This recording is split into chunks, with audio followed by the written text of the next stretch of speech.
All right, let's dive right into this. Welcome to the Explainer. Today we have a super clear, very focused mission. We are going to completely strip away all that confusing jargon, the media hype, and all the noise so we can truly understand the foundations of decentralized finance. We're getting right down to the absolute core of what makes this entire digital financial system tick. Think about this for a second. What if your money lived everywhere and nowhere at the exact same time? It almost sounds like a riddle, right? Or maybe something out of a sci-fi novel, but this is the actual core mystery of invisible digital money. It's a concept that is actively reshaping how the entire globe thinks about value, and trust me, it is absolutely fascinating once you grasp the basics. Section 1. Let's start demystifying digital money. At its absolute core, cryptocurrency is just digital money that exists entirely online. Now, I know the ecosystem around it might sound like pure magic sometimes, but the currency itself is firmly rooted in technology. It's simply a new medium of exchange built exclusively for a digital-first world. And we need to completely discard those media metaphors right now. There are no physical coins. You know those stock photos of shiny gold coins with a big B stamped on them? That's just visual noise. The reality is 100% digital architecture. Section 2. The core mechanics. Let's look under the hood.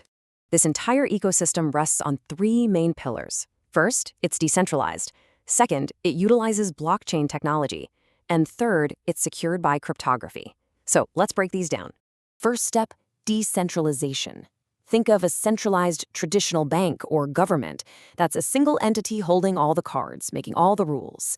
The alternative here is a decentralized global network of computers. There's no single boss, no central headquarters, just a massive distributed collective system running the show together. And this brings us to the blockchain. This is the engine of it all.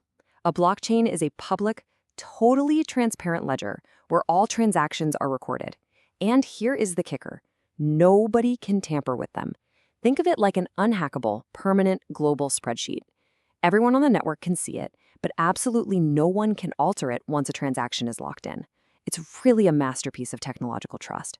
That brings us to our third pillar, and the namesake itself, cryptography. Crypto literally comes from the complex math and encryption used to secure this network.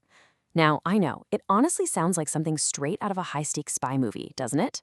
But really, it's just incredibly complex math acting as the world's greatest security guard, keeping every single digital transaction locked down and totally safe. Section 3. How crypto actually works in practice. It boils down to a highly efficient four-step process. Step 1, you send the crypto. Step 2, that transaction gets instantly verified by that massive global network we talked about. Step 3, it is permanently, unalterably recorded right onto the blockchain. And step 4, the receiver gets it. Boom, fast, logical, and incredibly streamlined. But the absolute most crucial takeaway from those four steps is this: zero middlemen needed. There is no bank taking a cut, no government arbitrarily delaying the transaction, and no broker asking you to fill out endless paperwork. It is literally just you, the network, and the receiver. Section 4. Let's talk about the major players. First, of course, we have Bitcoin, operating under the ticker BTC. This is the original pioneer and still the most popular cryptocurrency out there. Then we have Ethereum, or ETH. They're known as the contract specialists, famous for executing smart contracts that run automatically right on the blockchain. And finally, Tether, or USDT. This is a stablecoin, uniquely designed to be anchored directly to the US dollar to prevent massive price swings. So as you can see, very different players built for very different purposes. Section 5. Why actually use crypto? Well, the real-world utility here is massive. People use cryptocurrency for incredibly fast international transfers. We are talking about sending money across the entire globe in minutes rather than waiting days for a traditional wire transfer to clear.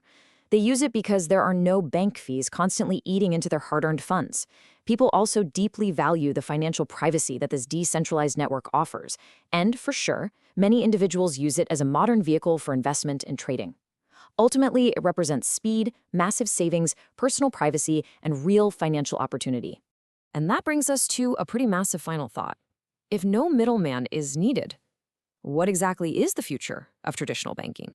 This technology represents a fundamental disruption to financial systems we have relied on for centuries. Are traditional banks going to adapt to this new reality? Or will they eventually be completely replaced by this decentralized global network? It is the ultimate question of modern finance right now, and I'll leave you to ponder exactly what that future of money looks like. Thank you so much for joining me on this explainer, and remember, always keep questioning the systems around you.